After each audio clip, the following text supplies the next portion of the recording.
time to relax, and you know what that means. Glass of wine, your favorite easy chair, and of course, this Pod Punk show playing on your own smartphone. So go on and indulge yourself. That's right. Kick off your shoes and put your feet up. Lean back and just enjoy the megabytes.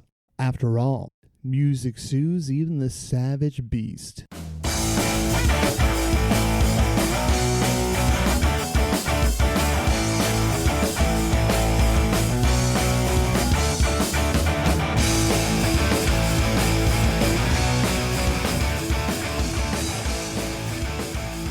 All right, welcome to the Pod Punk Show. It's John Bryan. Hey, it's Aaron Haag. And we're coming out of Washington Heights, New York. You really like to drive that home. I think it's important that we're out of New York City. Yeah, I guess so. Like it's the Washington Heights part that you always really push on. Like no, I don't. It's not really the Washington Heights part, but I just went with that this time. But you always get weird with the New York City thing, but like it's not a good thing. Because I don't feel like New York wants me as a representative yet. Oh no, definitely, I could see that. That I agree with. You fucking prick. So this week we're doing the Offspring.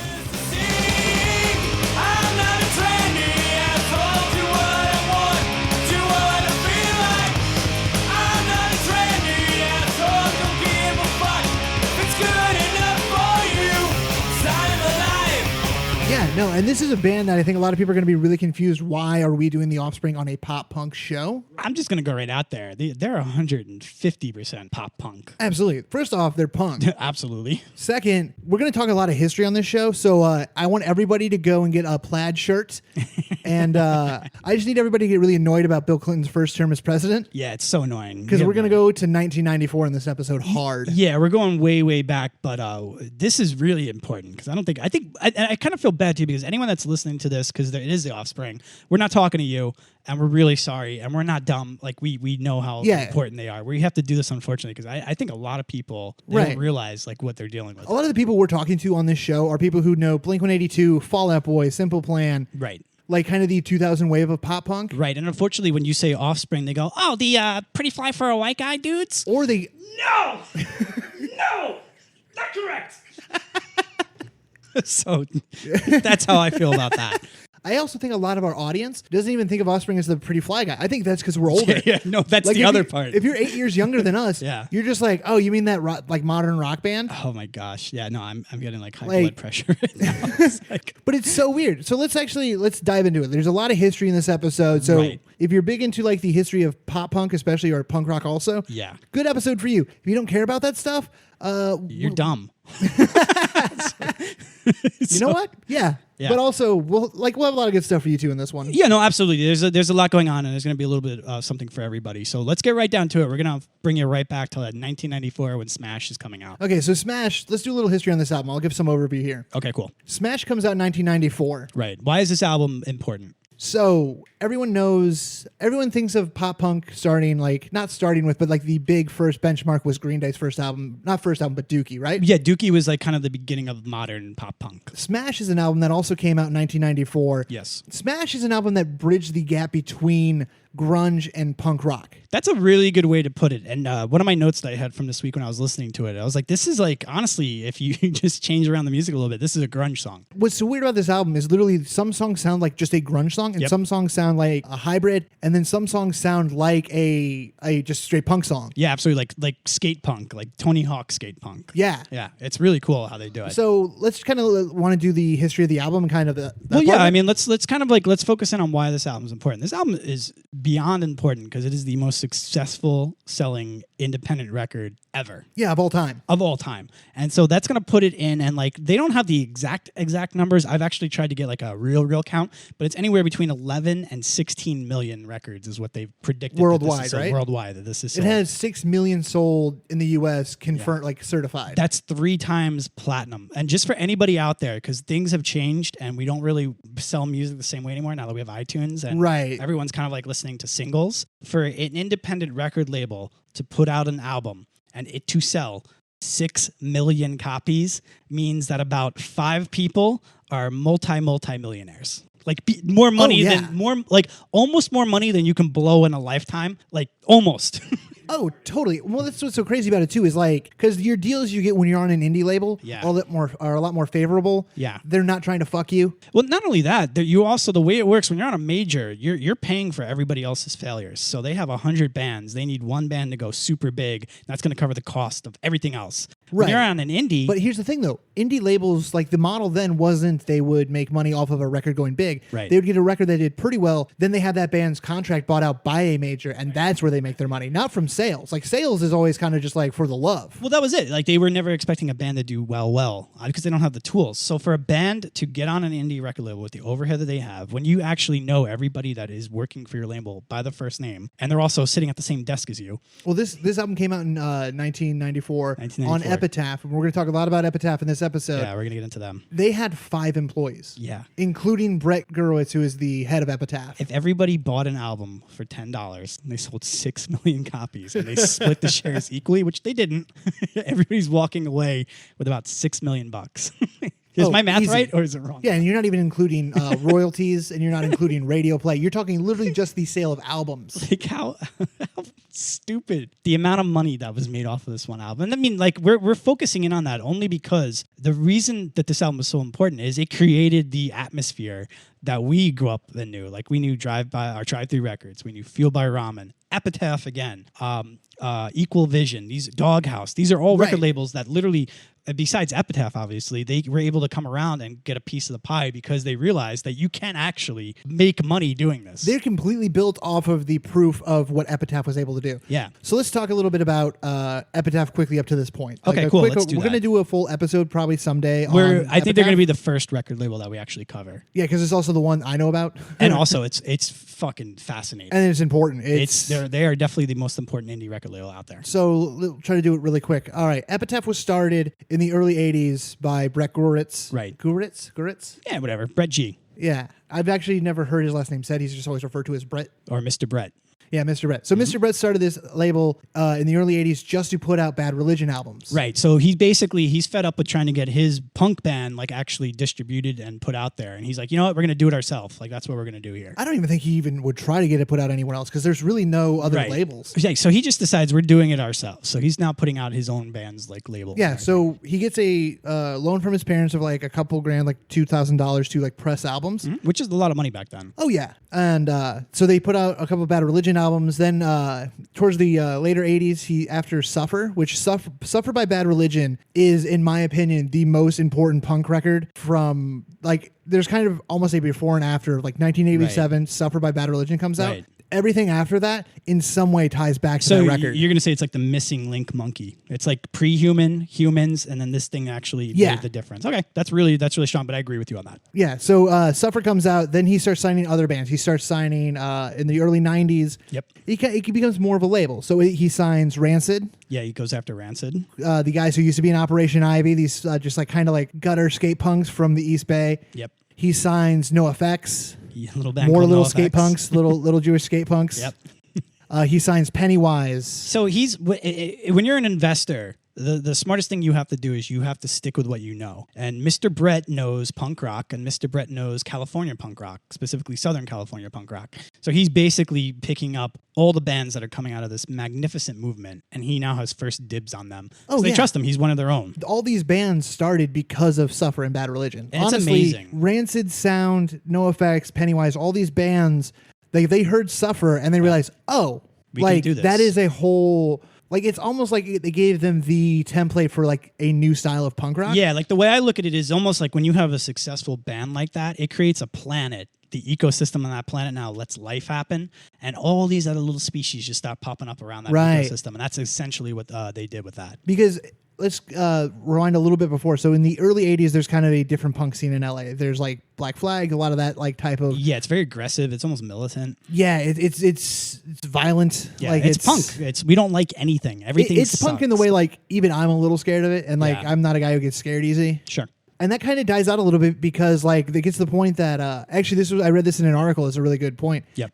LA in the mid 80s got the Olympics, and the LAPD as like practice for crowd control for the Olympics started shutting down punk shows. That makes a lot of sense, though. Yeah, as like punching bags. That's creepy, though. So, like towards the mid 80s and late 80s, no clubs will put on punk shows anymore. Like they're just like, fuck it, like it's not worth the risk. Well, yeah, they could get really violent really quick. So it kind of goes dormant for a while. Also in LA, right at that time, fucking hair metal exploded. Oh, it's like all you're over talking like the Whiskey A Go Go. You're talking everything on the strip of like fucking Guns N' Roses. Yep. And like basically, like I don't know if the smog in LA cleared up because cars got better or because just they stopped using hairspray like it was fucking air. That's funny.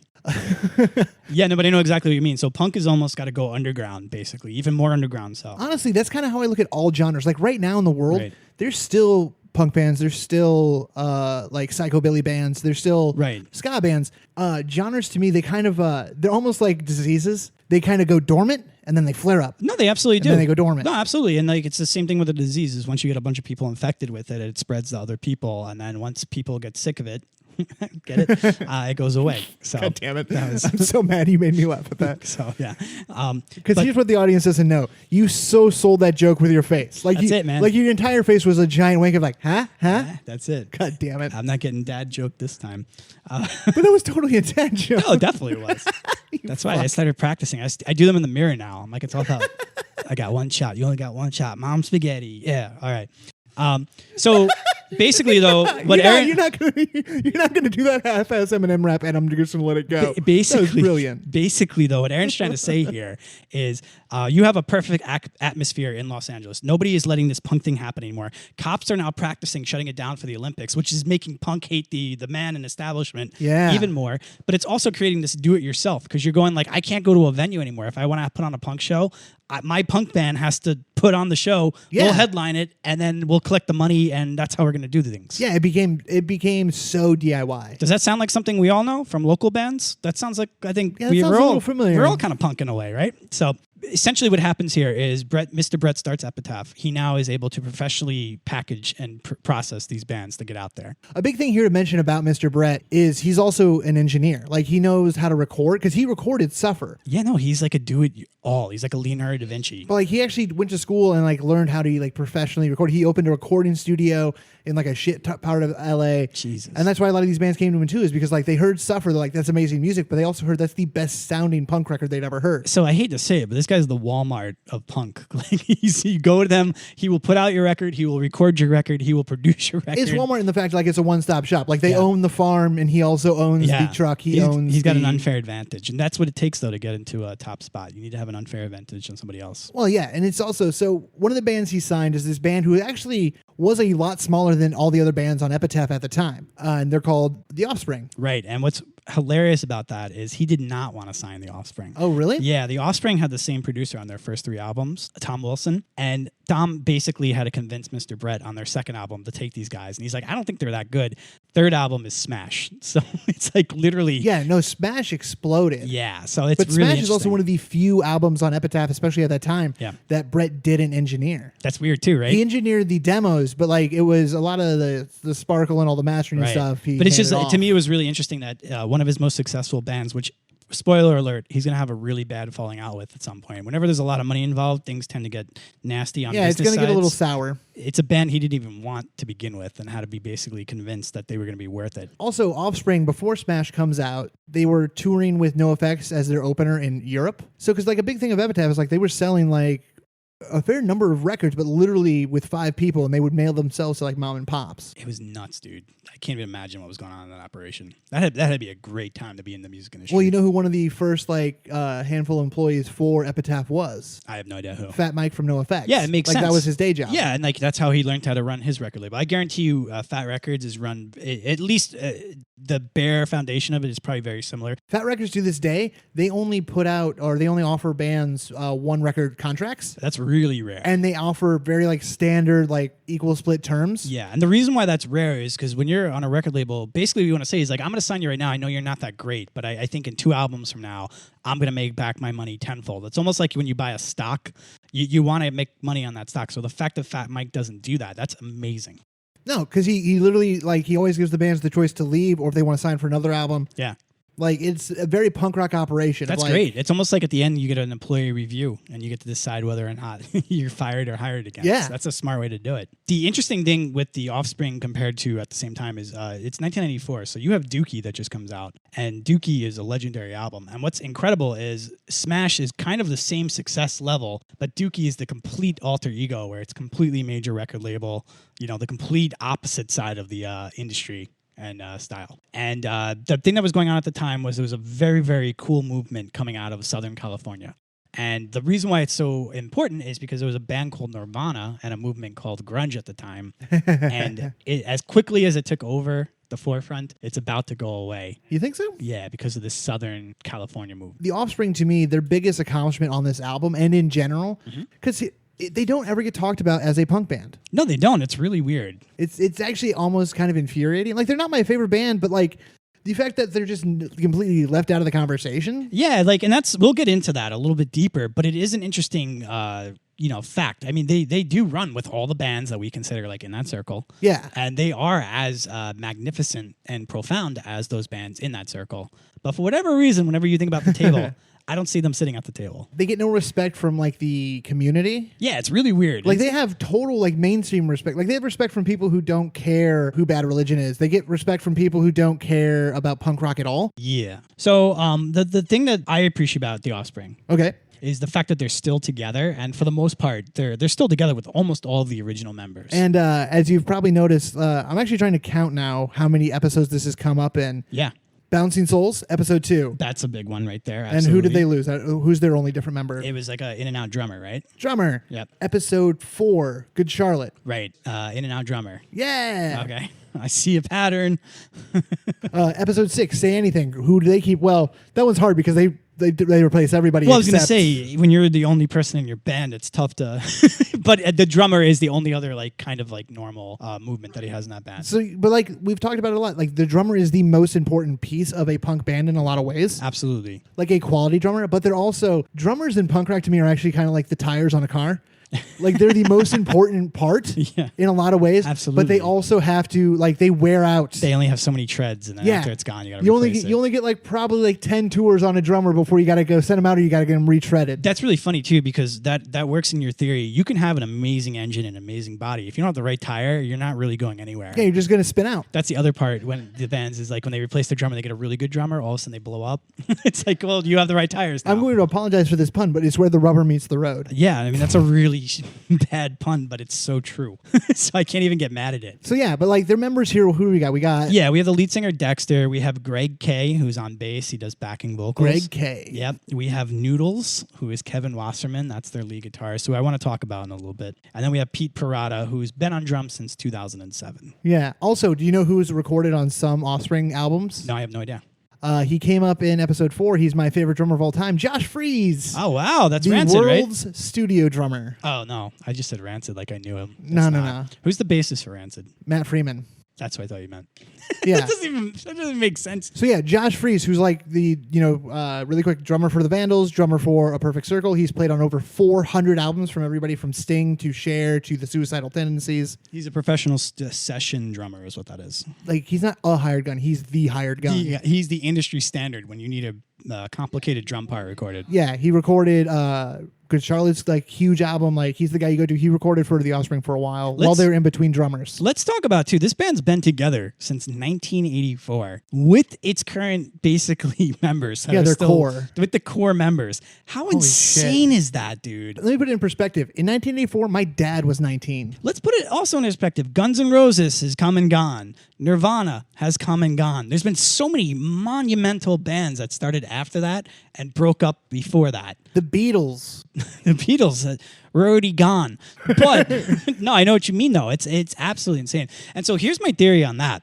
You have all these like 80s hair metal bands. You have all these grunge bands. Yeah. What's the difference between grunge and Southern California skate punk? Sonically or attitude-wise? Because both have huge differences. I'm going to say the sun. And whenever you don't have rain and the sun, you end up not killing yourself and breaking up, and you're able to stay a band a very long period of time. That's why we still have Rancid, No Effects, Bad Religion, Pennywise, the Vandals.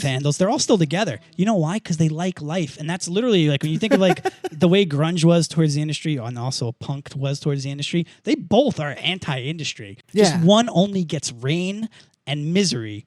And that's why they break up. Can you make the argument that grunge was anti-industry? Yeah, I think so. Like when you look at Nirvana, he comes out in flannels. He doesn't want to look at the crowd. He's not like playing anybody's game. They all were like that. And they were very, like when you see 80s hair metal is like they're dressing up like strippers and they're putting on shows. There's fireworks. It's but all like take Nirvana out of it because grunge extends a lot further than Nirvana. Like Pearl Jam, like they're not anti-industry. They never were like openly anti-industry, but like they're dressing in flannel. They're growing their hair over their eyes, not looking at the crowd. They're giving no real feedback when they're playing. Like I'm saying, like they're not really playing the game is kind of where I'm going with it. Yeah, well, they're not hamming it up. They're not. Yeah, like they're dancing monkey. They're anti selling the product of what their band is. Because when you really break it down, punk and grunge, I think, are very, very similar. Just one came from the Northwest, one came from the Southwest, and you're dealing with just two different climates. And I think that was kind of like the point I was trying to make with the two.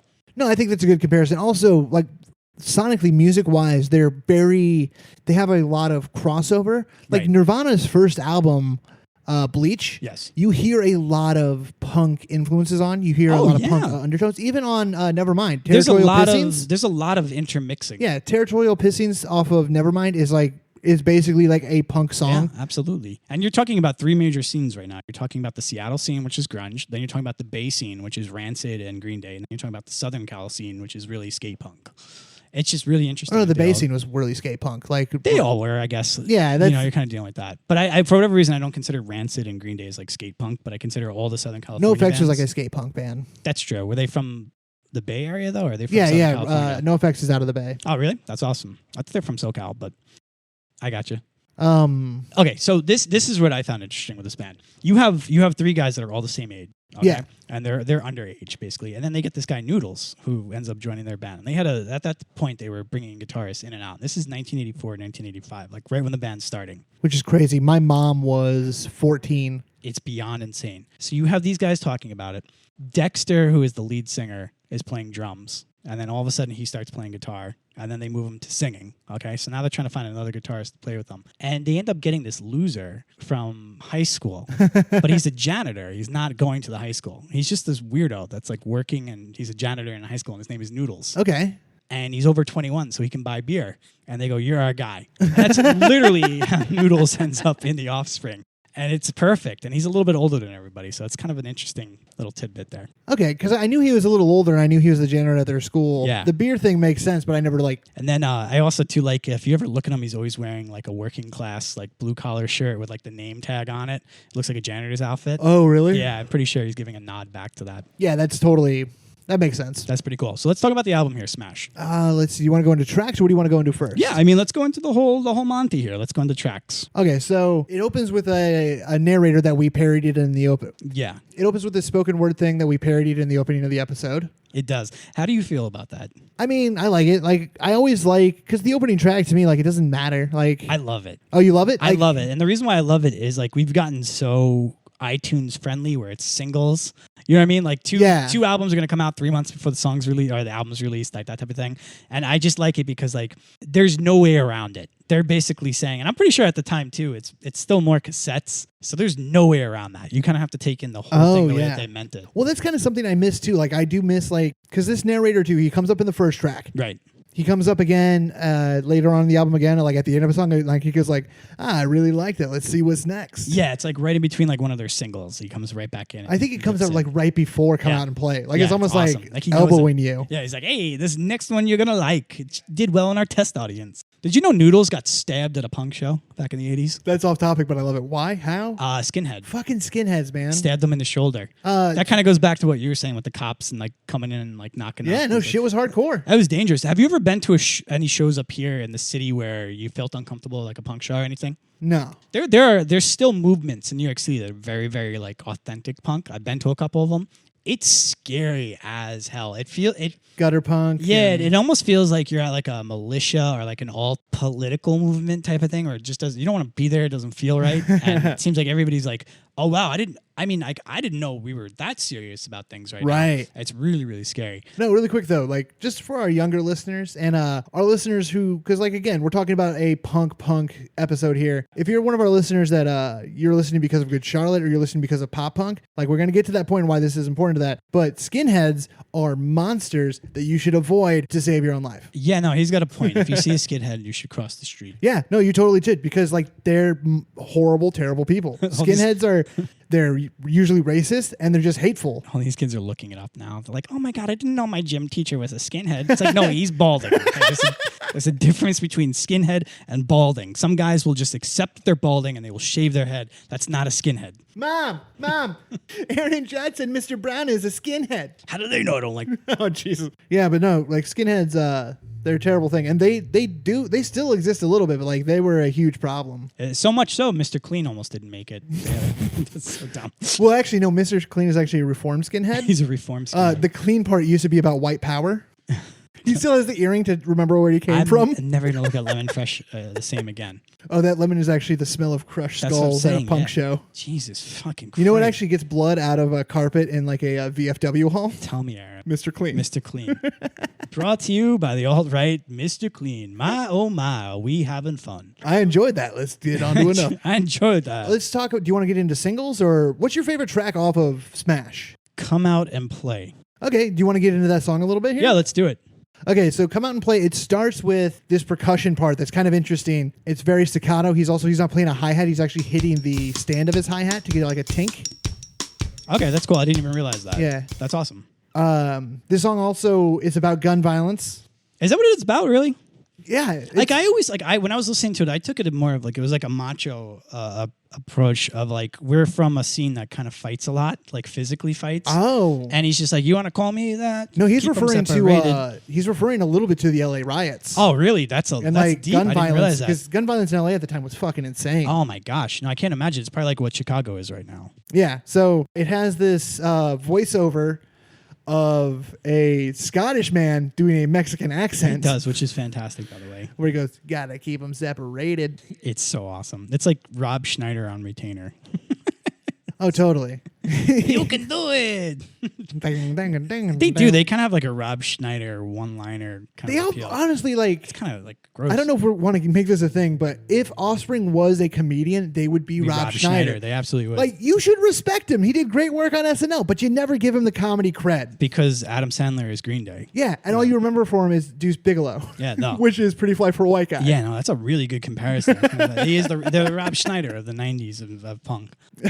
Actually, I think that's way too nice to Rob Schneider. Well, I was going to say, because a lot of people don't like Rob Schneider, though, too. He's like a very unliked comic. And he's also, from what this is all speculative, but I've heard Rob Schneider's a total dick. He's a total dick, and he's crazy. I was watching the other night. He was going off about vaccines. Oh, really? How he wasn't going to get his kids vaccine. And like, it was really funny because they used him as the example of like what's wrong with that thinking. But he's like, why should the government tell me that I have to give my kids a vaccine? And then like the doctor comes in and goes, because if you don't vaccinate your kids and they get the measles, then they give it to the older generation that isn't vaccinated from it, everybody dies. Like, that's how a vaccine works. It's called herd immunity. We all agree that we're going to get it to kill a disease.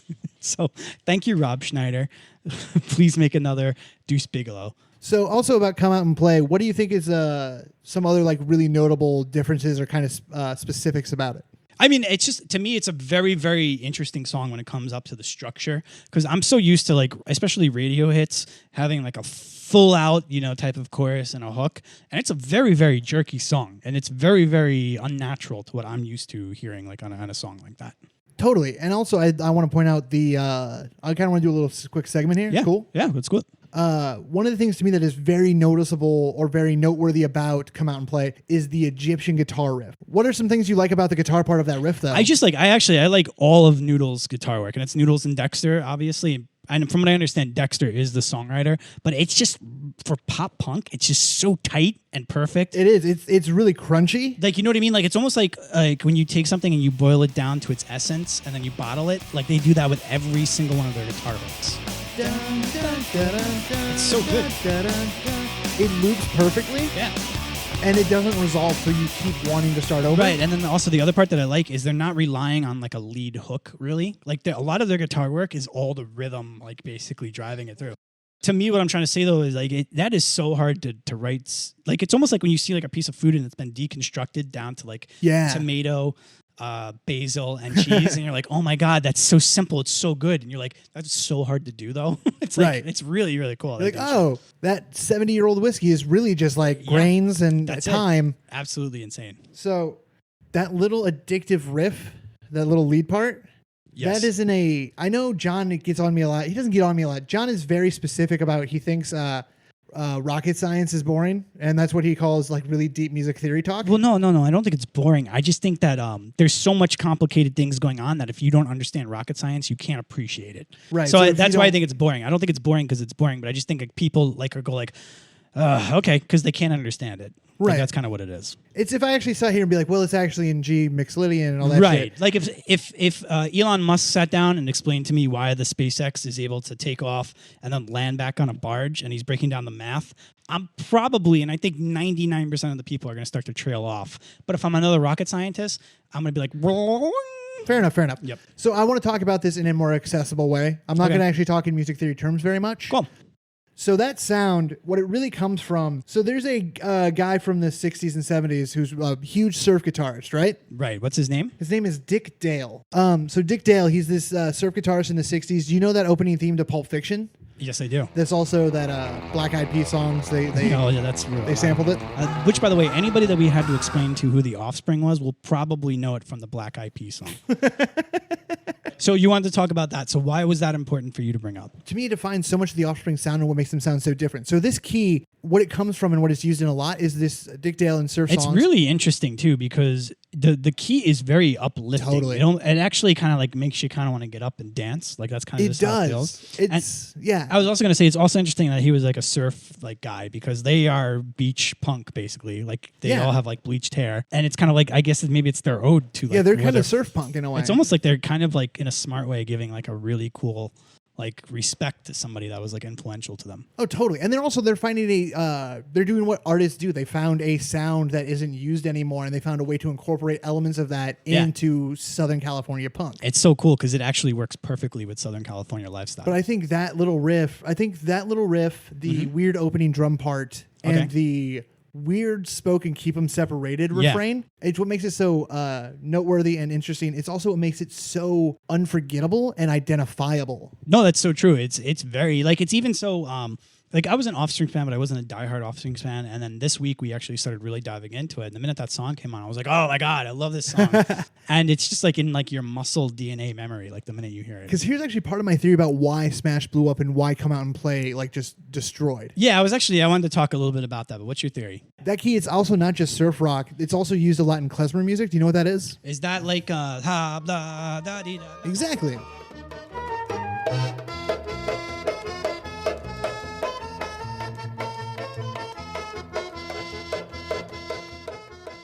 So like traditional Jewish music uses klezmer, which it's a type of music. It's the accordion, it's that sound, but they always play in a Phrygian type key. Right. And that's why it's very like uplifting and dancing. Right. But it also has that kind of slightly foreign sound when you play in this key because the gaps between the notes in the scale are a little off, so they don't sound like your typical major minor. It's not the things we're completely used to all the time. Exactly. That's interesting. Hava Nagila is klezmer and it's also in that key. That's awesome. It's also all early like 50s show tunes are in klezmer keys, like because they're based on because a lot of composers of early Broadway musicals were Jewish and that's what like their music. So a lot of early show tunes come out of klezmer as well. That's amazing. I never actually noticed that. That's actually really interesting. So yeah, like Guys and Dolls in the 50s with Brando and Sinatra. Okay. Like that is show tunes, but there's also a lot of klezmer influence in that as well. That's really crazy. And so they ended up actually pulling that out and then they brought it into their style of music. But I think that's also plays into the kind of more big showy part of this song, how it is like a call and response. Yeah, no, I mean, that absolutely makes sense. That it's such a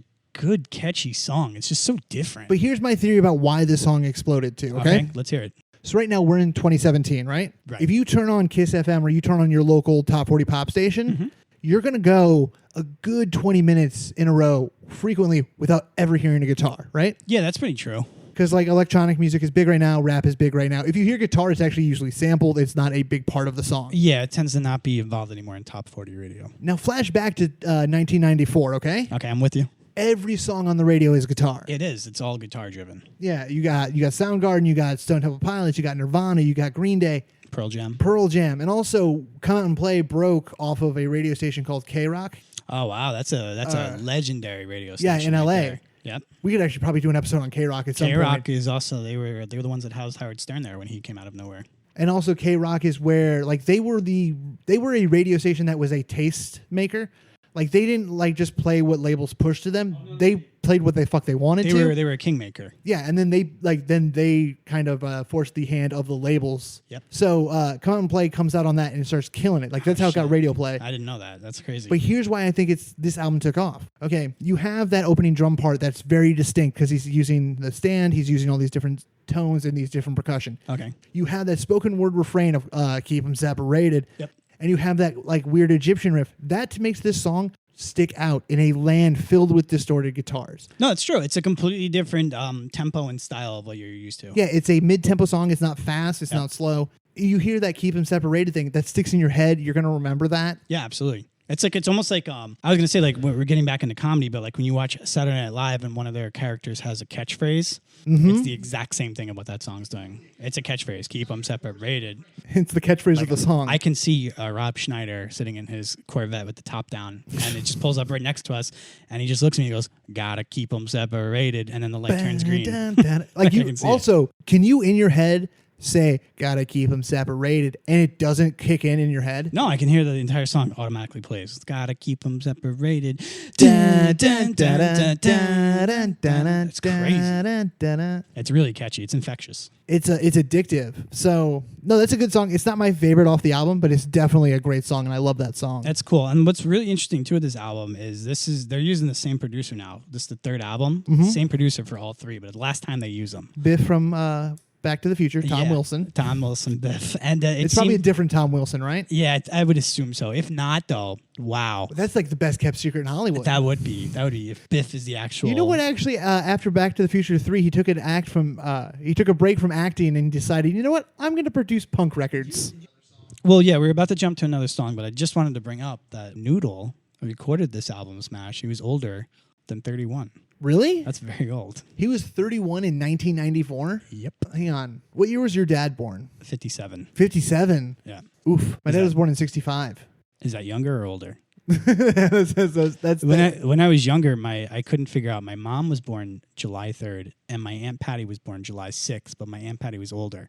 And I could not. Oh, really? I remember being in the station wagon, and I remember talking to her, and I'm visibly, like, I'm probably, like, in first grade. Yeah. And I'm just like, so wait. She's older than you, but you're born July 3rd, and she's born July 6th. And she's like, yep.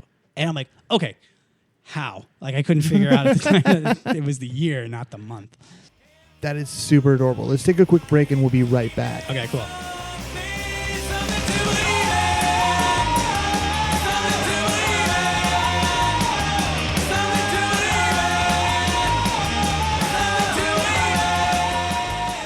Hey guys, we hope you're enjoying the show.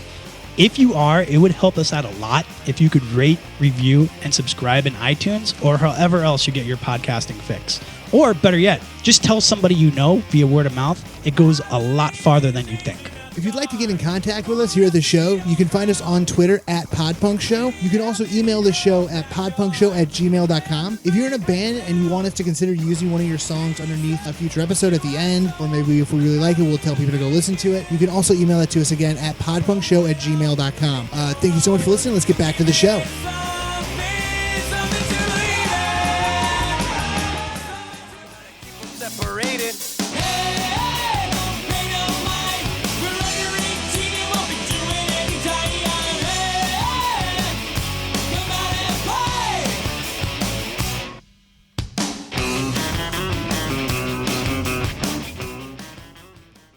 All right, so John, the next song I really want to talk about here really quick is Bad Habit. It's a song I really like a lot, but what do you think of that song? Bad Habit I like a lot too. That's a really, really good song.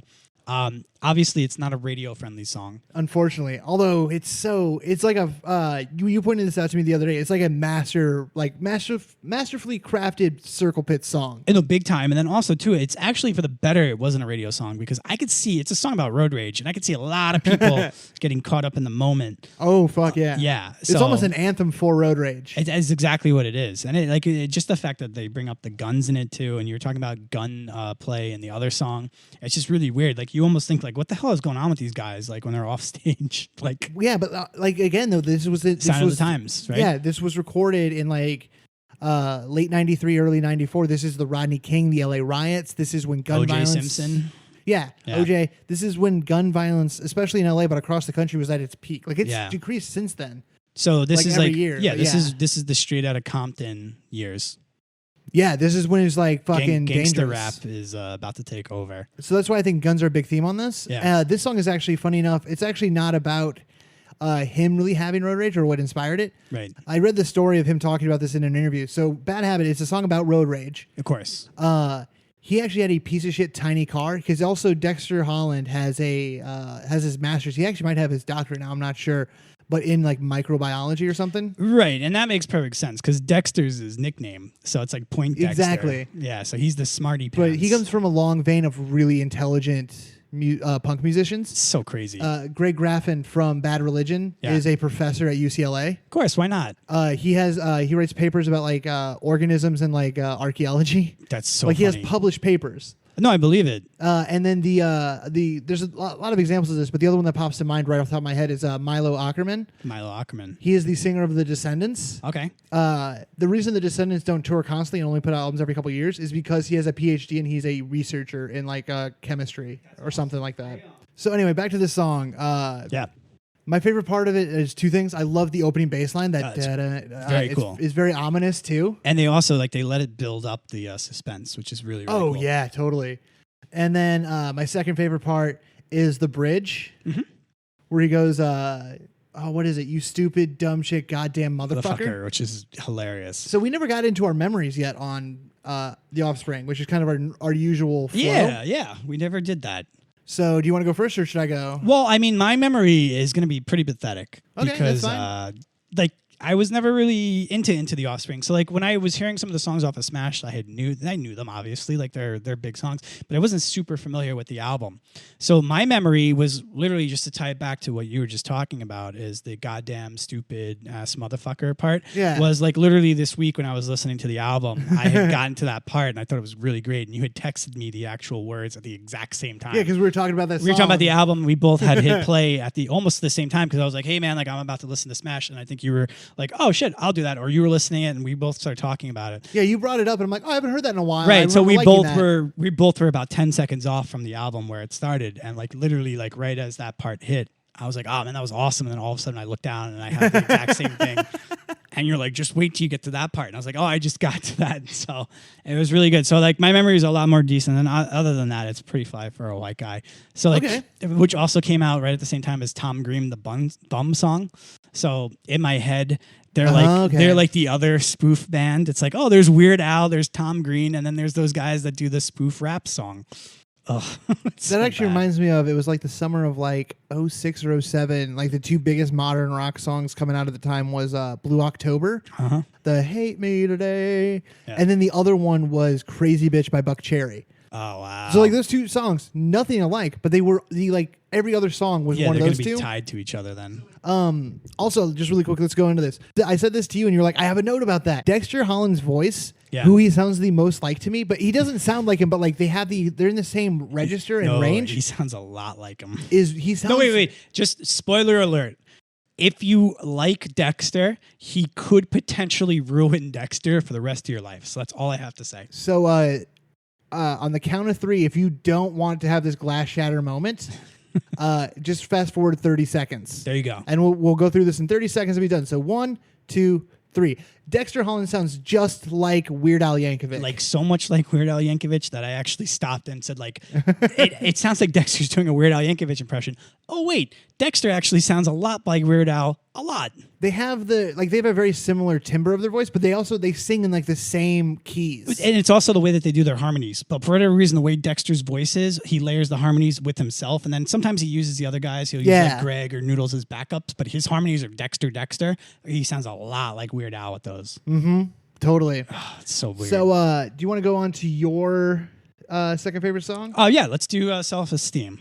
So, what do you think of that opening, like, wah, wah, la, la, la? It's, I think it's a sign of the times. Like, you had to listen to songs. It's like you didn't have the same way we could skip around like we do today. So they could kind of do whatever they want type of thing. Yeah. It's also, it's again, I think it has a similar thing with Come Out and Play of, though, if you're listening to the radio and that hits, you're going to remember that. It sticks out. Yeah, that's right. I didn't even think that it is off of like the single as well. So like that would actually come on the radio. I'm pretty sure that was on the radio version. Yeah, you would think, there was, unless there was a radio edit. But it's different. I don't love it though, but it doesn't matter, I guess. But it's almost like a texture thing because it's really short and then the song kicks in. Exactly.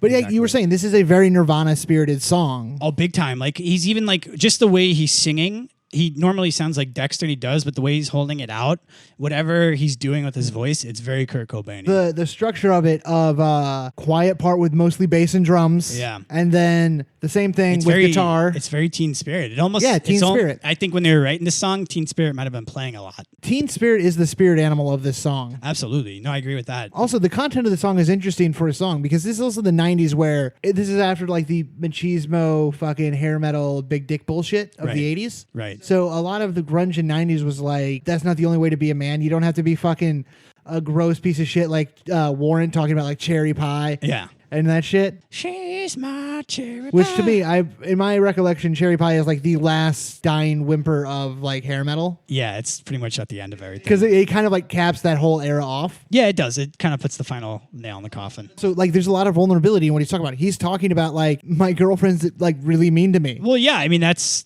a definite point. It's basically saying like she's breaking me down to where I don't even think I'm worth anyone else. And it's like I don't think I can do any better. Yeah, no, it's a really interesting take on this. All right, then let's go on to my second favorite song. Okay. It's called Nitro.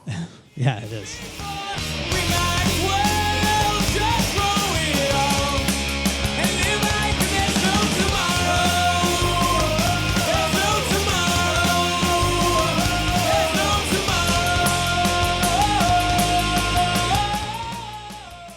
It's so weird, too, because he's doing the Dexter thing here, but he doesn't sound like Kurt. No, he sounds like himself. Yeah, it's so weird on the other song, he sounds like Kurt. Well, to me, the thing about Nitro, of why it's so interesting, is like this album, like we said, this is the bridge. Because my biggest thesis about the Offspring and why they're important. Yes. Because we've mentioned a lot how they're important and they sold all these records, they're a big indie band, blah, blah, blah.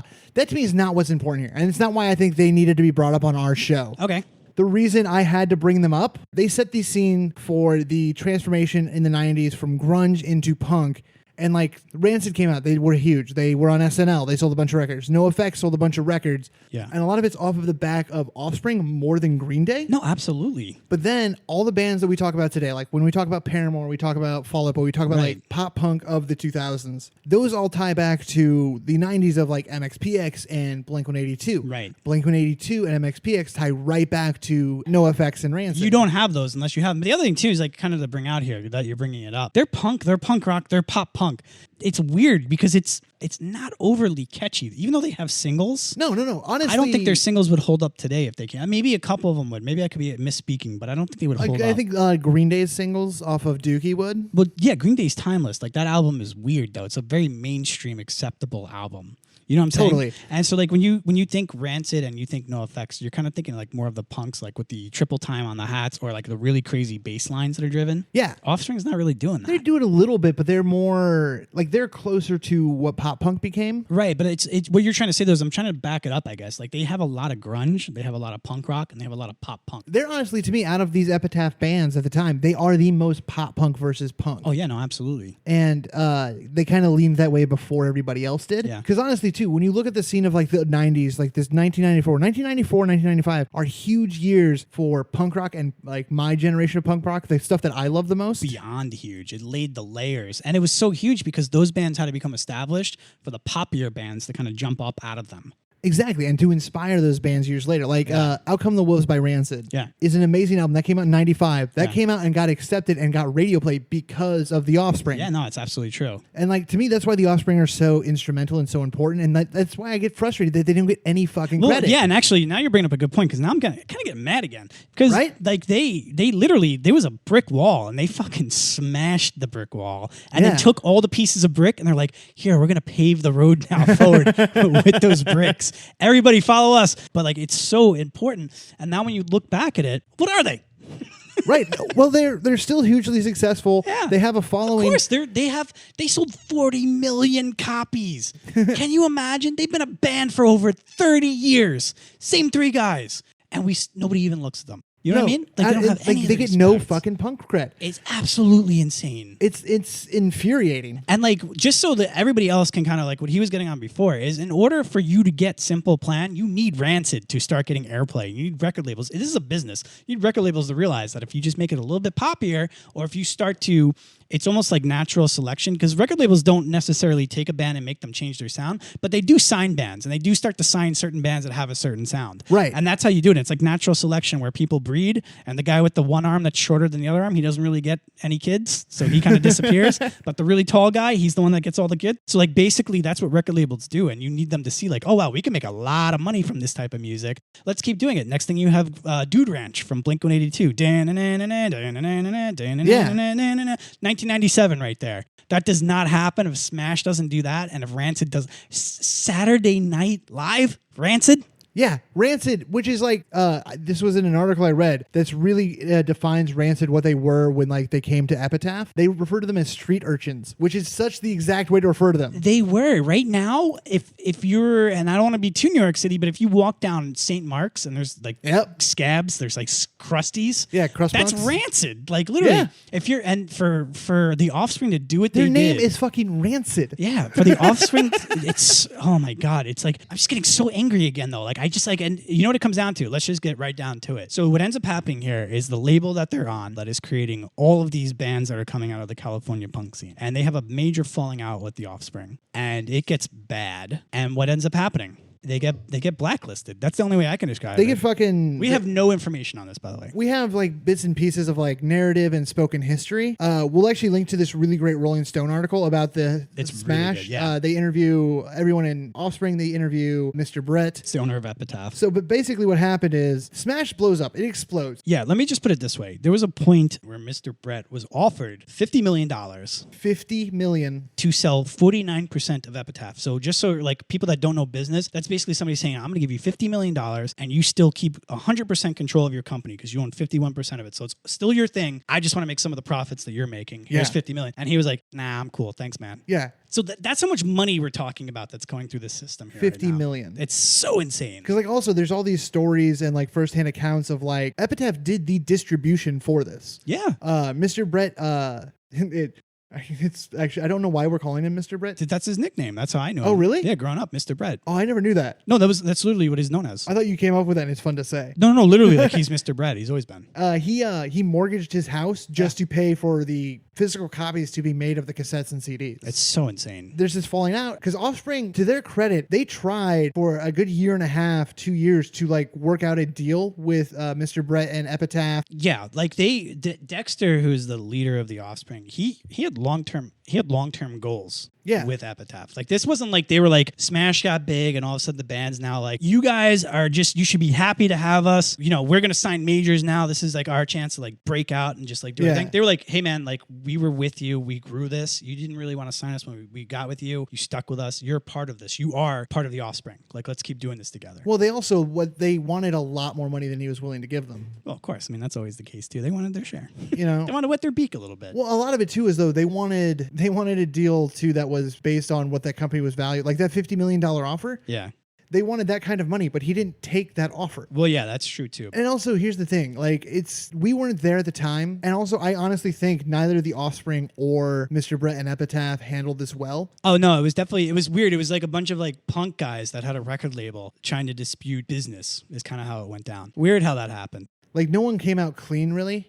Like, because also the success of Smash. So let's back up a little bit about Epitaph really quick. Okay. So Mr. Brett, he quits Bad Religion right before or right after Smash comes out because it's so successful. Like, he wants to focus on his label. He's like, yeah, fuck yeah. Well, they also just wrote Stranger Than Fiction, which is one of the best Bad Religion albums ever made. Mr. Brett was a part of that? Yeah, that was his last one he recorded before he came back like a decade later.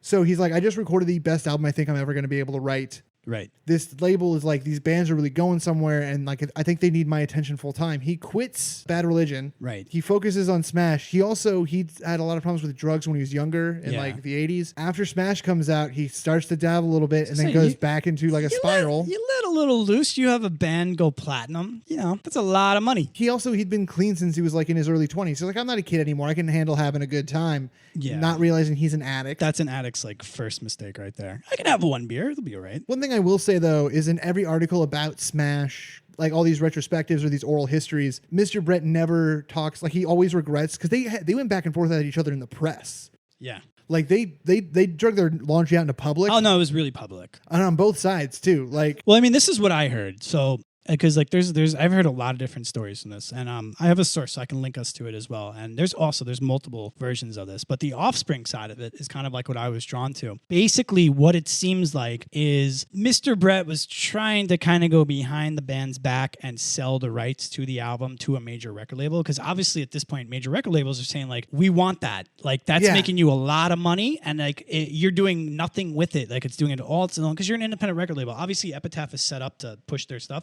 But the record labels are saying, Mr. Brett, if you give us some of the pieces of this album, we will be able to do all this with it and promote it a lot more. And look how much more money you can make. Okay. No, well, that really rubbed the Offspring the wrong way, because they're saying like, we're doing this as like, this is music, this is punk, this is do it yourself. We're doing things our way. And then you're going to go behind our back and try to sell us basically to a major record label. And now they're going to be our boss. That's not what we got into. Yeah. Because I heard a lot of them talking about like he was talking to all these record labels, because he did meet, like Brett met with every record label head in the country. But I just think like the punk rock attitude. But like the only thing that makes me kind of like lean towards and I'm going to stop with the rant after this. The only thing that kind of makes me lean towards the Offspring side is they ended up signing a really bad deal with Columbia. It's also the only record label that apparently Brett was not talking to at the time. And they did it as like a fuck you. You're going to try to sell us to a major record label. Well, we're the band. We're going to sign with the one that you didn't talk to. But also here's the thing that I think why the Offspring doesn't get any respect from the punk community. Right. Is because they did leap to a major. Like, and we've talked about it, like it's everyone's fault. Like I'm not. Of course. Absolutely. No one gets out clean here. But also what a huge thing that happened too is everyone else on Epitaph still at the time, like. Well, Epitaph's roster is like the Yankees from the 1920s. It's like Murderer's Row. But yeah, so like when Come Out and Play started getting radio play, the Offspring were opening for Pennywise, and there's this great quote of, this is blowing up on K-Rock, and the guy from Pennywise goes, I guess next time we're gonna have to open for you. And like, so like they opened, like I said, they were touring Europe, opening for NoFX. Right. When like the Offspring came back at Epitaph in the press, because here's a big thing about punk rock and about punks in general. Sure. We are very lone wolf people, but we are loyal as fuck. It almost feels like the mafia, where it's kind of like this like unwritten laws. Oh, it's very mafia. But I mean, that's kind of like, what it feels like. They actually talk about specifically about the guitar player for Pennywise. Okay. And he talks about, or Dexter actually talks about him. He's like, he's a loyal dude. And like, he saw us going after Epitaph, and like, he basically told us to fuck off and die. Well, that's what I was going to say is like, when you're the record label and you're fighting with a band and the band's splitting from your record label and every other influential band is still under that record label, they're going to side with the record label. Right. You're now blacklisted. Like you basically have a disease and nobody's going to hang out with you. I think that's kind of what happened with them. But it doesn't seem like they care. Like, I don't think they're ever complaining about it. Like, they don't care. They're the Offspring. They're just going to do their own thing. There's nothing they can fucking do about it. Well, yeah, because, like, their career is so ridiculously good. Like, there's no reason for them to explain themselves in any way. And the same way with Mr. Brett and Epitaph. The only thing they are lacking is, like, if you made, like, a coffee table book of, like, the history of punk from Suffer in 87 through, like, Fall Out Boy in 2007, not enough pages that are going to be dedicated to Smash. Like, it's going to be a footnote when it should be a chapter. Oh, no, you're absolutely correct. And it's absolutely absolutely been. I think they always say, like, what is the term that the winners write the history to the war? History is written by the winner. History. Well, Epitaph was the winner in this one. They really were, as far as the narrative goes. Yeah. And also, like, I think a lot of it too is like they realize there's nothing they can do, so they're just going to take their ball and play elsewhere. Let me put it this way, and like I do come from the band background, and I do have more information than the normal thing. But let me put it this way: there is a record label, and they rhyme with Hickory. Okay, so I don't want to say their name, but they rhyme with Hickory, and they're out of Chicago, and anybody can look that up now. And I sent you. And there's an animal, I feel like. Right, like it's not a French bulldog. Logo. It's not a French bulldog. It feels similar. I don't know. If anybody could find it and look it up, it would be a real victory for themselves. But what this record label is everybody is constantly talking bad about the owner of this record label. Everybody's always. I've never heard anybody else ever talk bad about Mr. Brett. No. And so I've never heard anyone else leave the label. I've never. And the fact that all those bands like stuck with him, and like it really was kind of like a punk. It was the first punk rock war. Like there's like everybody came out. Oh, warriors come out to play. And you have a lot of. I can't. God damn it. John does this thing sometimes where we record where I swear to God, he's just trying to make me laugh. No, I would never do anything like that. No, but like you're right. This is the first war of punk rock. That's the other thing too. Not to cut you off. I've never heard anything bad about the Offspring. I think these are just two good people that had a lot of money on the table and they ended up getting in a fight. I think a lot of what got made out of this too was a lot more than it was. Yeah. What this is a business deal that didn't work out. But isn't it so weird? Like it really should be like the Holy Trinity should be Offspring, Green Day, Blink. Well, honestly, I've been using this when we were texting this week about this episode. A word I was using a lot is crossover. Like Offspring are a crossover hit. Like when they went to the major record labels after that, like it should have been over for them. But they grew their sound another level, and it's a whole nother thing. Like their albums after this, like really quick, we're gonna do other Offspring episodes. Well, yeah, we have to, and that's how bad I am. I went into this episode thinking like, oh, okay, like we'll do Smash, and you're like, dude, I respect you as a friend, and I'm not gonna make fun of you, but like you kind of need to recheck yourself when it comes to the Offspring, and I did, and you're correct. We're definitely gonna cover this band again. No, this is one of like the only band we've done so far. I think we definitely can say we're gonna come back around to. Yeah, because like honestly, there's whole other phases in the Offspring's career that will next year or a couple months from now, maybe we'll do another Offspring album. But I'm just going to jump to this really quick as an example. So after this, they do a lot more albums. Like they're still really good. They come out a couple years later with Americana. Yes. And one of the songs on that is The Kids Aren't All Right. Yeah.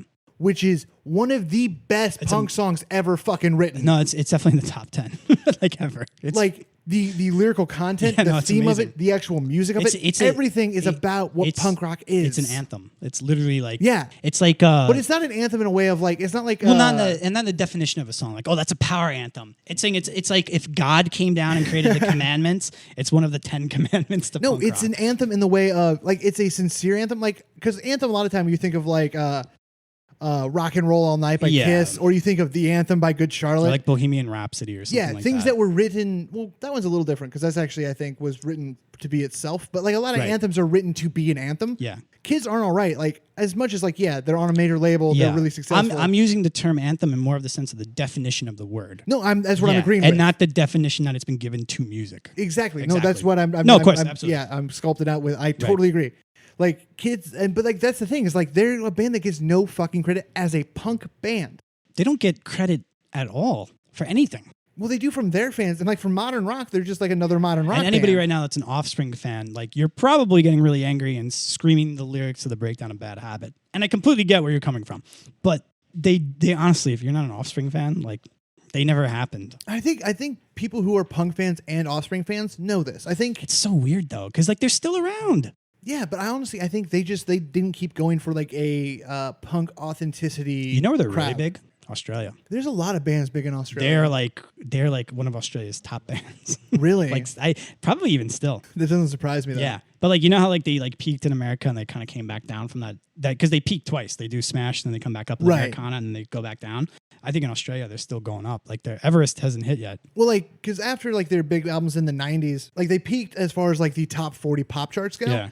But they still chart every album on like the modern rock chart. Oh yeah, no. So yeah. Also, let's talk really quick about Nitro, the record label. Yeah, Nitro, the record label.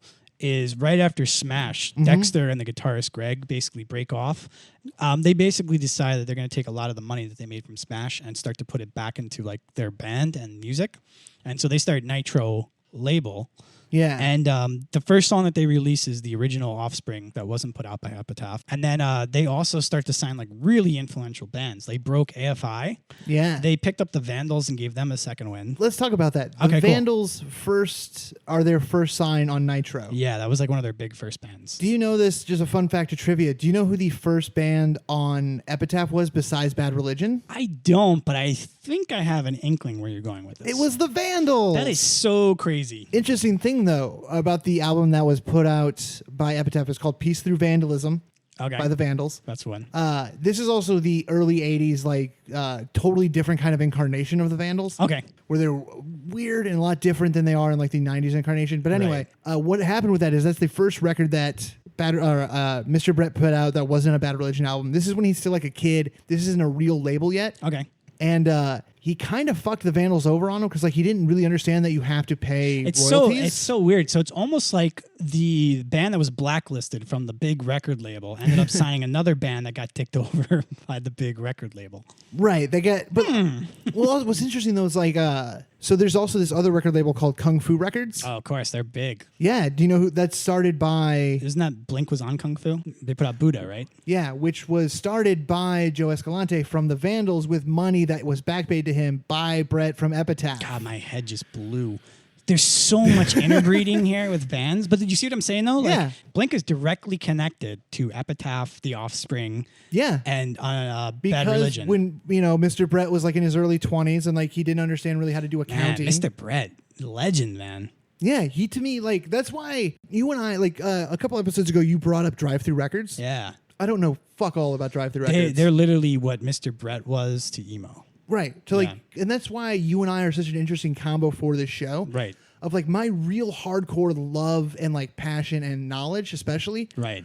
Runs out music wise right when yours picks up. Ah, that's really cool. Like, because like you don't know, like I don't think you heard those in 1994. Because I listened to the radio constantly as a kid. Like those songs are just burnt out for me. Right. And so like even though like the Vandals, I know them from a Vans Warped Tour compilation that came out like 1999. You kind of know them in a way of like they're ones you should know. Like you know that's a name that's important. I know the respect that should go towards them, but I kind of missed the boat. But I'm also not gonna sit here and act like I'm a fan of them. We're gonna do a Vandals episode because I fucking love. Also, to me, the Vandals are truly the godfathers of pop punk sound wise. And they invented Vans, right? No, they actually invented sandals, but they couldn't use the name because their old drummer had rights because his name was Sandy. It's really confusing, John. Anyway, do you want to take a quick break and then go? John's laughing off mic and can't look me in the eye. Do you want to? It's so dumb, but it's funny. All right, really quick before we keep going, let's just take a break and we'll come right back into it. Okay, that's cool with me.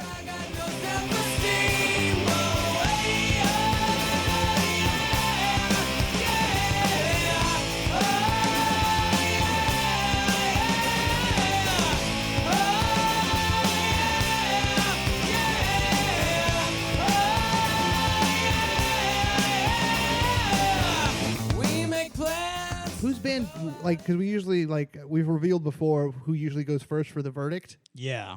I'm guessing we're going to call this Aaron band just because I was more familiar with them. I think it's more of an Aaron band, just more so the fact that the background, too, they came from is a lot of Aaron band. I was thinking about this the other day. I've brought up Epitaph, and I think I've brought up Smash and Epitaph in, like, 2 or 3 past episodes. Yeah, no, I mean, it's definitely. But it's the thing of, like, Epitaph comes up very naturally on this show. So, like, again, just last time we're going to say this. If you don't think the Offspring are a band we should be covering on the show or don't fit into this, you really need to understand, like, their point of history, how it led to, like we said, like, they started Nitro, which brought the Vandals there, and the Vandals came from Epitaph, and their label, Kung Fu, was where Blink came from. It's insane. Like, honestly, like, it's like, it's almost like it's double folded over itself so you can't find the seam. Well, no, it's like Kevin Bacon, 6 Degrees created Kevin Bacon. Yeah, that means you get to go first since this is my band. Oh, cool. That's what that means? Okay. So, basically, my final thoughts on this album are that it changed the way that I kind of look at the Offspring. Okay. So, and what I'm trying to say here is I don't think it's I don't really understand like why it's the number one selling album of all time from an independent record label. Okay. But I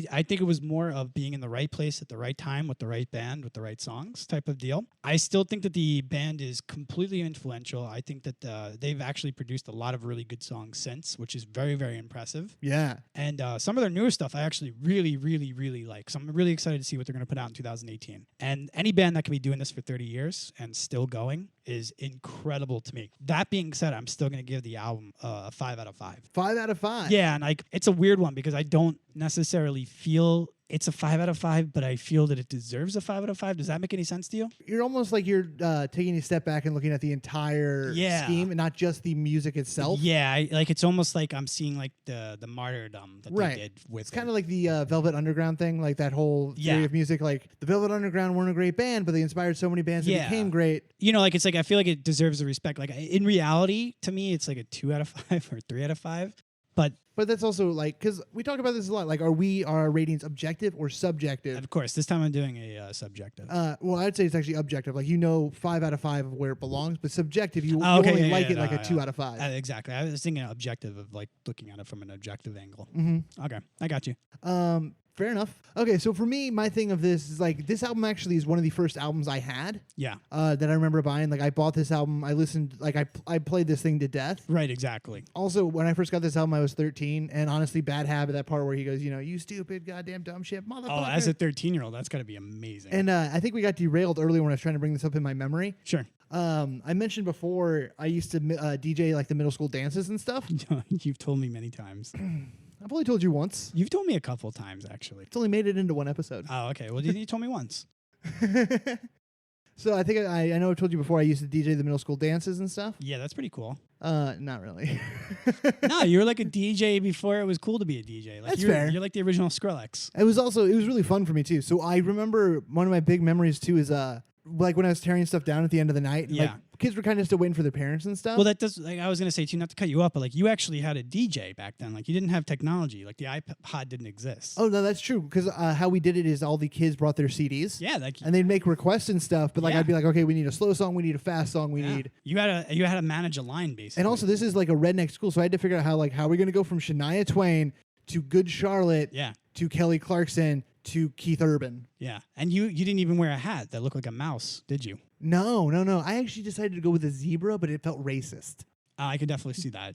Black on white, white on black. I could absolutely see that. It was a good choice, I think, from your part. Yeah, so I just went normal.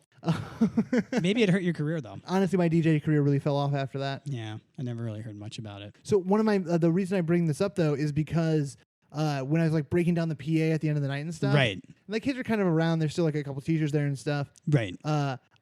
I got in trouble because I'm like, I'm gonna put this on and pretend I didn't know this was gonna play next, and I put on Bad Habit. Oh man! And so like blasting on like my 80s PV 700 watt PA, trying to sneak in some good music. Yeah. It's playing. I'm like kind of walking, like wrapping up chords, and I'm like stacking CDs and stuff.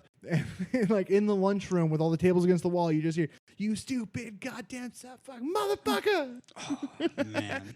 And like the teacher came over and goes, "Aaron, I think that's enough." I'm like, "Okay, that's all I needed. I got my point across." So anyway, my review of this album. Okay. This album, like I said before, this album really what it did is like we have the mainstream is a grunge audience. Okay. And after this, it leads more and more to a punk, like kind of the first pop punk wave or the first like punk wave. Of course. Not the first, but you know what I mean. No, I know what you mean. It set up the next big wave of punk. You have Green Day that kind of gave it some context, and then this album really, because this album, like track by track, it's like, that's a punk song, that's a grungy song, that's a punk / grunge song, and then there's a grunge song. Yeah, no, it's a really interesting like setup. Come Out and Play is within one song is a little bit of both. Yeah. Self-Esteem to me is a grunge song. No, absolutely. There are songs that sound like it's Kurt Cobain-ish. Like, big time. And then, but like Nitro, Bad Habit, Killboy Powerhead. Right. Those are all punk songs. Killboy Powerhead is actually a cover. Yeah. And it's great. So I give this album, like it means a lot to me. I think it's important. So subjectively and objectively, I give this 5 out of 5. Like to me, this is a great album. It's one that I personally love, and I think it's important. That's incredible. I agree with that review completely. Thank you. Yeah, so I think that worked out really well. Do you want to let's do recommendations really quick. Okay, cool. I'm gonna recommend the Wonder Years, and for whatever reason, I'm just basically I'm getting like a Wonder Years vibe from all of our talk about the Offspring. This is gonna really make me seem really dumb. No, it's not. It's not. I'm not talking about the TV show. I'm talking. It's like there's Thank you so much for not making me say it. No, that's fine. I knew exactly what you meant, but I also do recommend the TV show as well, which I don't think you've seen either. Because I tried with Fred Savage. Yeah, I tried to give you my theory on Boy Meets World and the Wonder Years. Oh yeah, and I'm like, sorry, I just started thinking about Topanga, and you stopped talking. Oh, Topanga. I have a theory, and I'm not going to get into it on this show, but it's going to come up at some point. But I have I could write like a college thesis, like for a PhD, on the Wonder Years and Boy Meets World and like my theory of alternative worlds. All right, I promise I will let John tell everyone this, and I will actually watch some Wonder Years for a upcoming like bonus Friday episode at some point. Great, that sounds good to me. But yeah, I'm going to recommend the Wonder Years, and I'm going to do Suburbia, I've Given You All, and Now I'm Nothing, or No Closer to Heaven, and that's like their 2 more recent albums. That's 2 albums? It's 2 albums from the same band called the Wonder Years. But basically, any Wonder Years album I'm recommending. So what are they called again? Because they kind of like ran together, or I'm sleepy. The band is called the Wonder Years. Okay.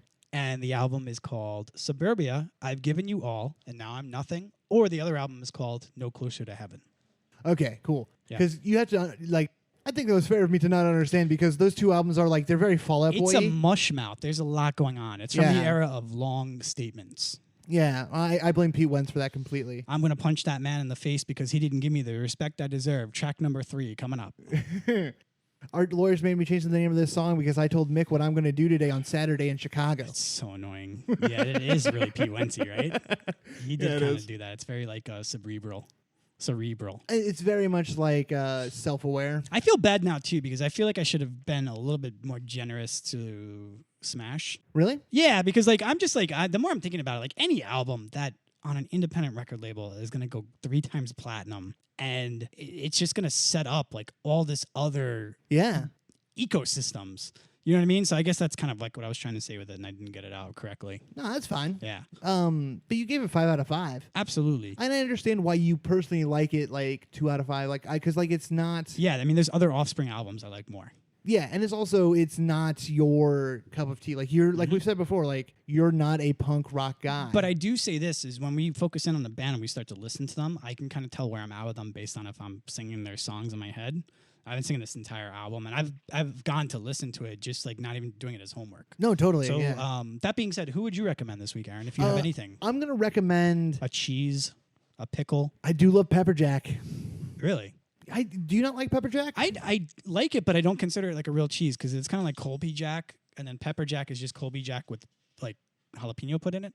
Yeah. So I don't know. Like I think it's like I don't really consider it a cheese. I guess. Really? Yeah. What do you consider it? A cheese with peppers in it. I consider it's like a fast food cheese. It's like we put pepper jack on a spicy sandwich. No, because you're thinking like cheap fast food pepper jack. Like if you had real pepper jack, like cheese curd pepper jack. Oh, that does sound really good. Yeah. By the way, I also have to. I literally have a friend of mine that I know from Wisconsin who her job is she works for the United States cheese lobby. I want to really quick. I want to just say I did not realize I was just getting in the dojo with the cheese curd over here. I forgot he spent some time in Wisconsin, so I'm going to take it back. And whatever you say about cheese, buddy, it's true. You do it. You betcha. Yeah, I just want to give a quick shout out to because I know she listens. Her name's Katie. She lives in Madison. She works for either like the cheese lobby or like the dairy council. That's fine. And Katie, you keep making those curds fresh. Thanks, Katie. Such good cheese. I'm going to recommend cheese this episode. That's right. This episode has been brought to you by cheese. I do love cheese. Quickly, I'm going to give pepper jack. I'm going to give it number 1 for me. And I agree with you. That's the number 1 cheese in my book. Number 2, string cheese. Great cheese. It's really good cheese. That's great. You know what I'm going to give nothing to, and I don't even think it belongs on the list? Please, let's hear it. Cheese Whiz. Interesting. Why? Mostly because I think it's gross, and 2, I really want to get angry. I really want to get angry tweets from Philadelphia. That sounds good to me, and honestly, I agree with you in the Philadelphia apartment. Yeah, so I'm with you. I'm actually against Cheese Whiz as well. Yeah, I'm not a big fan of it. My number 3 slot for cheese. Now, this is going to make me. This is probably going to get me in a lot of heat. You know what, though? This is what we do on this show. We say what we feel, and we take the heat. We don't run from your tweets. We encourage them, goddammit. Honestly, the Pod Punk Show cannot be bought. We cannot be influenced. Nothing. No one's giving us money. Unless you want to, we have a Gmail, and we will talk nobody will know. If you want to give us $50 million for 49% of this podcast, you can do it. We will do it right now. We will work out the deal. You can have Bronx. We will give Bronx in that deal, but he'll stay with us. Actually, I think Bronx owns the company. I think Bronx actually does. I think he's he's the product. Yeah. No, for my number one cheese, I'm going to get a lot of heat for this. This is kind of middle of the road. Let's hear it. Cheddar. I love cheddar. It goes on a lot. Mozzarella is good too, but mozzarella doesn't go on as many things as cheddar. You know what I find interesting too? There is a thing called Wisconsin cheddar. Mm-hmm. And you lived in Wisconsin. Yes, I did. But there's also a thing called New York cheddar. That's the other state that makes really good cheddar. And so I'm going to go with cheddar, but New York cheddar. You know who else makes really good cheddar? Vermont. Vermont cheddar is very sharp. Vermont probably is the state I was thinking about, not New York. I think New York does make a cheddar, though. Yeah, there's got to be some cows upstate, right? There's got to be some sort of cow here that likes cheddar. You feel good about this episode? Yeah, I actually feel pretty good about it. Do you? Yeah, I think we were a little sloppy and kind of all over the place, but we had a lot of feelings about the Offspring, and we kind of wanted to just get them all out at once. You sound like my date on prom. I like it. Let's do it. All right. My name is Aaron Haag. And I'm John Bryan. Stay punk.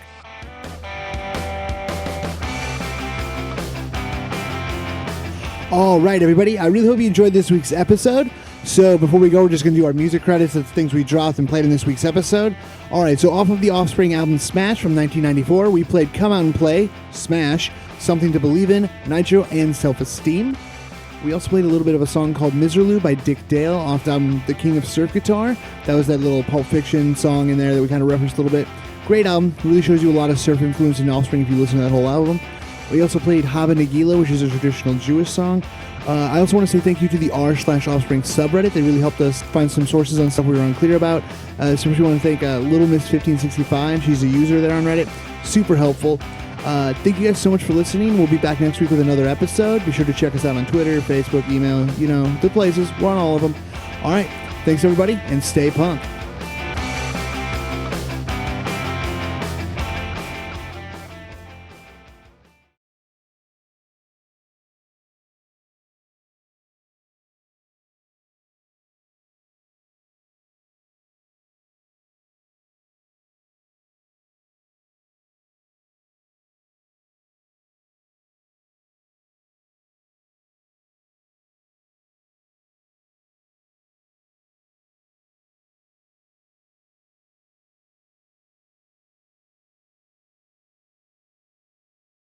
Yeah. It opens with a narrator that we parodied. Parodied.